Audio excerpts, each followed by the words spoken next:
masjid, oh ini saya pasang keramik, berapa meter? Ya kira-kira seluasnya 400 meter misalnya. Sudah, saya sedekah keramik 400 meter, pahalanya untuk ibu saya. Ini namanya intifa'u amalil ghairi lil ghairi. Gunanya perbuatan orang lain kepada orang lain yang sudah mati ini. Itu jelas di mata kita ini dalilnya itu. Bukan dalil masih penafsiran, tidak. Sudah penafsiran di depan mata kita. Ibu saya mati mendadak, Rasulullah. Dia tidak bicara apa-apa. Apakah ada pahala bagi ibu saya? Kalau seandainya sedekah anta saddaqtu anha, Rasulullah bilang, "Na'am." Yang sedekah. Maka kepada saudara-saudara saya yang kaya-kaya sekarang ini, ingatlah kepada ayahmu dan ibumu yang sudah berada di liang kubur, beramallah untuk masjid, sedekahlah untuk masjid, sedekahlah oleh fakir miskin. Ini saya sedekah untuk fakir miskin, pahalanya untuk ibu saya. Itu jelas. Nah, kalau itu pahala-pahala sampai, apalagi bacaan Al-Quran, apalagi bacaan Yasin. Nah, seru ijma ulama, kata Ibnu Taimiyah, tidak ada yang berkata bahwa pahala orang yang hidup tidak sampai pada orang mati, tidak ada. Semua ijma ulama. Nah, kita baca kitabnya. Sampai Ibnu tadi mengangkat istilah khorokol ijma. Khorokol itu merobek-robek. Merobek-robek kesepakatan para ulama. Para ulama sudah sepakat bahwa perbuatan orang hidup, ibadatnya orang kebaikan orang hidup bisa dihadiahkan kepada orang yang meninggal dunia. Seperti sedekah dan lain-lainnya. Oleh sebab itu, para ulama itu mengumpulkan daripada ayat-ayat Al-Quran seluruhnya. Tidak hanya memahami dari satu ayat. Satu contoh misalnya, sudah jelas perintah Nabi, kalau orang itu ada meninggal dunia, takziah. Azza yu'azzi takziah. Itu artinya untuk menggembirakan orang yang sedang kena musibah. Kita kumpul. Satu. Ayat yang lain menyatakan, doakanlah kepada orang-orang mati ini. Alladzina ja'u min rabbana ighfir lana wa liman sabaqul iman. Ini ada perintah. Lalu ini ada takziah, ada perintah mendoakan. Ada perintah lagi baca Quran untuk orang mati sebagai tawassul. Ya Allah, mudah-mudahan dengan bacaan Quran saya, mudah-mudahan almarhum diringankan azabnya. Itu ijma ulama itu. Sampai dalam kitabnya Syekh yang ngajar di Masjidil Haram, di Masjid Nabawi, itu dalam kitabnya dia menyatakan, dalam kitabnya Syekh yang mengajar di Masjid Nabawi, dia berkata, bacaan Quran untuk orang mati, bacalah Quran di mana saja. Setelah kau baca Quran, berdoalah kepada Allah, ya Allah, mudah-mudahan dengan bacaan Al-Quran itu siksa kuburnya diringan dan lain-lainnya. Nah, ini semua setelah dengan kumpulan-kumpulan yang dipahami oleh ulama ini, takziah, silaturahmi, ini perintah semuanya. Daripada kita takziah silaturahmi, saya tanya sama Ustadz Isa, ketika takziah silaturahmi mana lebih bagus, baca Quran atau ngobrol? Baca Quran. Kata ngobrol ngalor gitu, bisa ghibah. Betul. Ya kan? Nah, kita kumpul. Daripada kita ngalor ngidul, ayo baca Quran. Perintahnya ada. Ayo kita tahlil. Di dalam kitabnya Ibnu Taimiyah, jilid 24, masih ingat saya, jilid 24, man halala ala qabri ahadin sab'ina alaf bari amin adabil qabri. Dalam kitab Ibnu Taimiyah ini, bukan Imam Ibnu Taimiyah, barang siapa yang tahlil di atas kuburan seseorang sampai 70.000 kali, bari amin adabil qabri, dia akan bebas dari siksa kubur. Ini ada. Persilakan baca kitab Ibnu Taimiyah. Itu mungkin kitabnya sekitar 37 jilid. Fatwa mungkin. Fatwa. Ini yang 24. Itu jelas. Ibnu Taimiyah berkata, ketika kita kumpul takziah, mari kumpulan perintah ini, takziahnya, silaturahminya, doanya untuk orang mati menjadi kumpul, jadi satu, menjadi tahlilan 7 hari. Kurang jelas gimana? Siap. Jadi tahlilan 7 hari itu akumulasi daripada ayat-ayat dan hadis-hadis yang diterima oleh ulama. Jelaskan ini? Jelas. Takziahnya ada perintahnya, silaturahmi ada perintahnya, Daripada kumpul-kumpul ngobrol ngalor ngidul, lebih afdol baca Quran, baca tahlil untuk mendoakan orang yang mati. Mengapa 7 hari? Ya sempatnya 7 hari menurut ulama. Kalau soal 7 hari mau sebulan, mau setahun kek, nggak ada urusan. Kalau saudara nganggur, tahlilannya sepanjang tahun. Kok nggak ada kerjaan? Nah, kalau kita itu juga banyak kesibukan, lalu ulama berkesimpulan mari 7 hari. Mau 8 hari persilakan, mau 3 hari persilakan. Tidak ada soal, jangan dipersoalkan itu. 7 hari ini hanya dibikin kebiasaan. Mari kita biasakan, setiap ada orang mati, kita tahlilan mendoakan orang yang mati. Bikin kebiasaan yang baik itu perintah. Jangan lupa saudara. Di dalam hadis ada istilah 2, sunnatan hasanatan, sunnatan sayyiatan. Nah, Rasulullah bersabda, man salda fi Islam sunnatan hasanatan, falahu ajruha wa ajru man amila biha min wari ayyangkusu min ujurim sayun. Barang siapa bikin tradisi yang baik, kebiasaan yang baik. Sekarang mana buruknya orang tahlilan 7 hari? Mana buruknya? Mana celahnya? Mana salahnya? Tolong tunjukkan. 7 hari kita kumpul pertama kali silaturahmi. Perintah Rasulullah. Takziah, perintah Rasulullah. Mendoakan orang mati, perintah Allah. Nah, akumulasi daripada dalil-dalil ini oleh ulama, mari kita bikin sunnatan hasanah. Kebiasaan yang baik untuk orang mati, kita tahlilan 7 hari. Ini namanya sunnatan hasanah. Sehingga dengan sunnatan hasanah Islam hidup. Ada orang mati tahlil 7 hari, kan hidup kampung ini. Di samping untuk yang mati. Nah, yang dilarang oleh Rasulullah man sanna fil sunnatan, kata-kata sunnah juga. Maka sudah harus sadar tidak semua sunnah itu baik. Saya bisa berkata tidak semua sunnah baik. Ada sunnah hasanah, ada sunnah sayyi'ah. Man sanna fil Islam sunnatan sayyi'atan. Barang siapa bikin tradisi kebiasaan yang baik, fa'alaiha wisruha, maka baginya dosa dan dosa orang yang mengikuti. Jadi sudah jelas, marilah kita bikin kebiasaan-kebiasaan. Kebiasaan yang baik itu yang mana? Yang berdasarkan perintah Allah, walaupun tidak ada pada zaman Rasulullah. Ini banyak, mungkin pada radio Rasul yang lalu sudah saya jelaskan kan, ada perintah Allah yang Allah tidak menentukan tempat dan waktu. Ini banyak, baca Quran perintah Allah, kapan baca Quran kapan saja, di mana baca Quran ya di mana saja. Perintah dikir, kapan dikir kapan saja, di mana kita dikir di mana saja. Baca sholawat, kapan baca sholawat kapan saja, di mana baca sholawat di mana saja. Nah, ini kan ada tuh. Nah, tapi kan tidak ada waktu ini. Lalu kita membuat satu kesempatan tradisi malam Jumat. Kumpullah perempuan-perempuan ini baca Yasin bersama. Yang pasti Habib, zaman Rasulullah Yasinan tiap malam Jumat tidak ada. Betul. Lah sekarang apa Yasinan tiap malam Jumat lalu masuk neraka? Lah mari kita berpikirlah secara agama, bukan secara emosi. Secara agama kita berpikir. Perintah Allah dzikir ada. Allah tidak menentukan waktu, tidak menentukan tempat. Kita menentukan tempat malam minggu. Di musola ini, kumpullah dzikir semua. Baca la ilaha illallah bisa 100 kali, istighfar 100 kali.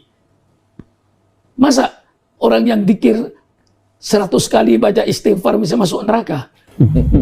Yang jelas tiap malam minggu tidak ada dzikir bersama. Mengapa tidak dia? Karena Rasul takut menjadi beban. Kalau Rasul kerjakan kan beban. Ini tidak beban. Nah itu yang salah. Kalau orang berkata, Yasinan tiap malam Jumat hukumnya wajib. Lah ini salah. Dzikir tiap malam minggu hukumnya wajib. Salah. Tidak, ini bid'ah kalau dikatakan wajib itu. Tapi kalau dzikir malam Jumat sebagai sunatan hasanah, tradisi yang bagus, perbuatan yang baik, persilakan. Tapi tidak wajib. Kalau wajib kan kayak sholat 5 waktu. Nah, disinilah perbedaannya. Jadi intifa'u amalil walil war itu dalilnya sudah terlalu banyak saya kemukakan ini.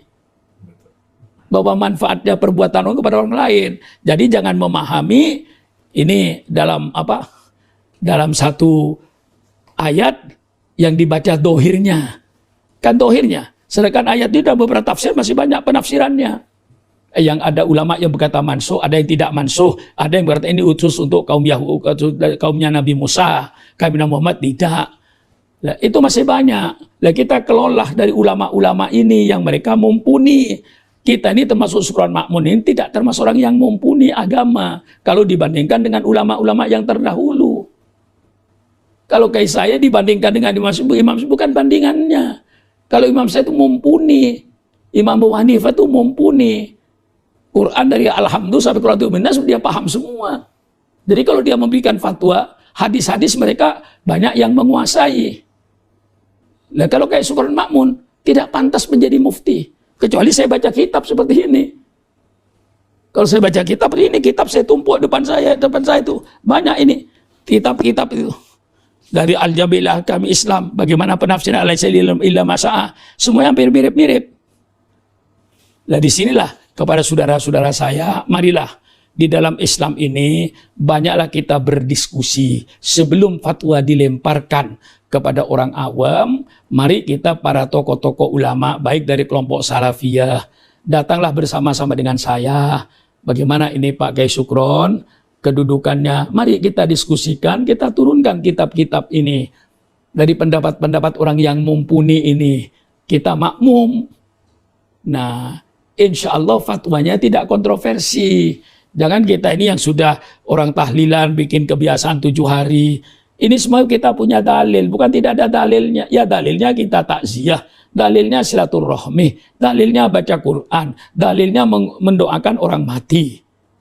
Dah, mendoakan orang mati tentu lebih khusyuk ketika kejadian terjadi. Tapi kita mendoakan orang mati tidak ada batasnya. Misalnya kakek saya, kita meninggal 30 tahun yang lalu. Kayak ayah saya sudah meninggal ke sekarang itu 40 tahun yang lalu. Saya doakan sekarang boleh. Nggak ada masalah. Walaupun sudah 50 tahun yang lalu. Apalagi mendoakan ketika kejadiannya. Bahasa Arabnya lebih auko, lebih mengesan. Kalau mendoakan ketika meninggalnya, itu lebih mengesan. Daripada mendoakan yang sudah meninggal 6 tahun yang lalu, 7 tahun yang lalu. Kita tetap boleh mendoakan walaupun sudah 50 tahun yang lalu. Rabbi firli wali itu berlaku sampai kiamat tuh. Nah, disinilah jangan menyangka bahwa ulama ini mengada-adakan. Ulama itu mengada-adakan yang sudah ada. Bukan mengada-adakan tidak berdasarkan Quran, tidak ada. Seperti saya contohkan kemarin misalnya, kalau saya ulang lagi. Maulid. Lah maulid itu yang dikerjakan ulama kan sudah perintah Allah dari awal sampai akhir. Coba baca acara maulid. 1. Membaca kitab suci Al-Quran. Perintah Allah. 2. Baca sholawat kepada Rasulullah. Ya Rabbi sholli ala Muhammad. Perintah Allah. Langsung perintah Allah itu.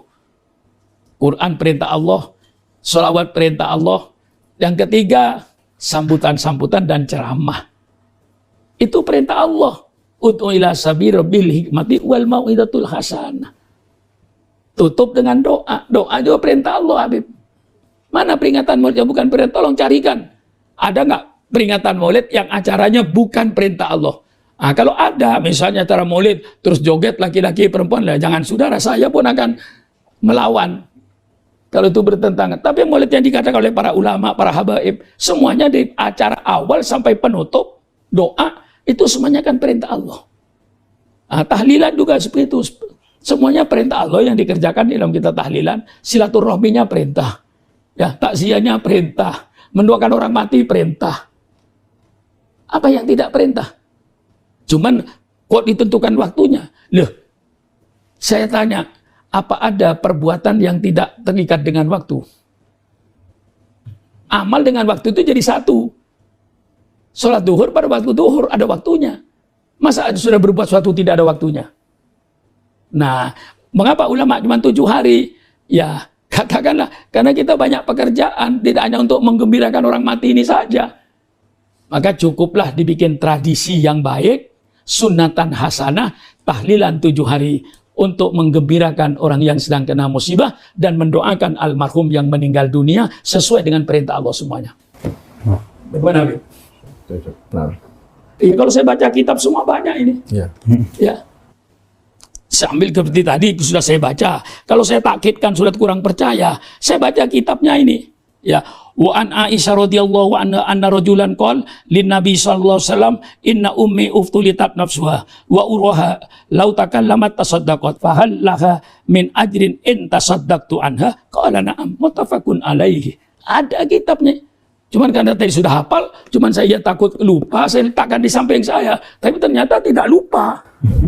Saya letakkan kitab ini hanya untuk apa? takut lupa gitu. Padahal saya tidak lupa semuanya. Apa yang dikatakan Ibnu Taimiyah itu masih banyak. Ibnu Taimiyah dalam kitab ini, Intifau Amalil Ghairi lil Ghair, itu memberikan 21 alasan. 21 alasan. Ini sudah coret-coret cuma Habib. Sudah saya coret-coret nih. Cuman saya kasih tadi yang jelas, yang pokok. Yang pokok misalnya seperti sembahyang jenazah, badal haji, sedekah. Itu sudah jelas. Intifa'u amalil ghairi. Ini masih banyak. Ini dia menyatakan auladul mu'min yadkhulunal jannah bi amali abaihim. Anak yang mati kecil masuk surga kalau ada kedua orang tuanya orang mukmin. Anak kecil kerja apa? Sholat belum, puasa belum. Kok masuk surga? Bi amali abaihim, karena perbuatan bapaknya. Masih banyak lagi kalau saya buka, ini 21. Tapi cukuplah dengan yang jelas-jelas ini sudah. Iya kan? Nah, inilah saya kira kepada kaum muslimin saya menganjurkan, kepada para mubalik saya menganjurkan, tolonglah kalau Anda cuma baru 1, 2, 3 ayat, baru 1, 2, 3 hadis, tolonglah berfatwa, ikuti pendapat para ulama-ulama sebelumnya yang mumpuni. Memang ada orang-orang barat, orang-orang orientalis itu memang mempunyai 2 program terhadap orang Islam ini. Pertama, orang-orang orientalis ini, orang-orang barat yang mempelajari Islam, tapi tidak untuk menghidupkan Islam, untuk mencari celah-celah kesalahan Islam itu di mana. Tujuan mereka, orang orientalis itu 2. Pertama, warsus sukuk fi qulubil mu'minin. Tanamkan kebingungan, keraguan-raguan umat Islam terhadap agamanya. Ini program-program Yahudi. Warsus sukuk fi qulubil mu'minin. Tanamkan kebingungan terhadap orang-orang mukmin ini.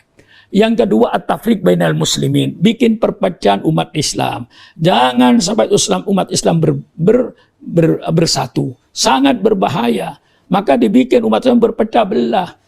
Tidak terlepas seperti di Indonesia ini. Kalau umat Islam bisa bersatu, misalnya partai politiknya hanya 1, insya Allah umat Islam kuat. Tapi dibikinlah pecah belah untuk melemahkan Islam. Ini tujuan orang-orang orientalis. Membuat kebingungan terhadap ajaran Islam. Dicari di mana celahnya. Nah, untuk membingungkan ini.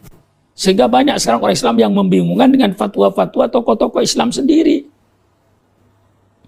Sedang kewajiban tokoh Islam itu untuk membingungkan masyarakat, untuk memantapkan masyarakat dalam ajaran Islam. Nah, maka saya minta, marilah kalau kita punya pendapat yang agak berbeda di antara kita, mari kita bertemu. Wajadilhum billati hiya ahsan. Mari berdiskusi. Mari kita bawa ayat-ayat Quran, bawa kitab-kitab, mari kita berbicara. Bagaimana hukumnya tahlilan, mari kita berbicara. Bagaimana mendoakan orang mati, mari kita berbicara berdasarkan Al-Quran dan Sunnah Rasulullah. Bagaimana kita mengadakan peringatan maulid, mengapa kita mengadakan khol. Tiap tahun kita memperingati kematian kakek kita untuk mendoakan itu semua. Nah, buktinya misalnya Rasul itu mengadakan khol tiap tahun. Nah, dalilnya hadis Rasulullah bahwa Rasul itu berziarah baki kubaila Ramadan sanawiyan. Setiap akhir Sya'ban Rasulullah ziarah ke kuburan baki. Itu kan berarti khol kalau tiap tahun, Habib. Tiap tahun Rasulullah ini setiap sebelum akhir Sya'ban mendekati Ramadan Rasulullah mesti ke baki ziarah kubur. Mendoakan orang-orang yang mati di baki ini. Nah, ini kan jelas toh. Rasulullah tiap tahun mendoakan orang mati. Lah kita mengadakan khol tiap tahun mendoakan kakek kita, nenek kita, kok lalu nggak boleh? Rasulullah tiap tahun datang ke baki mendoakan orang-orang yang mati di baki itu. Mengapa kalau kita mengadakan khol kok dikatakan bid'ah? Rasul kita niru Rasulullah kok.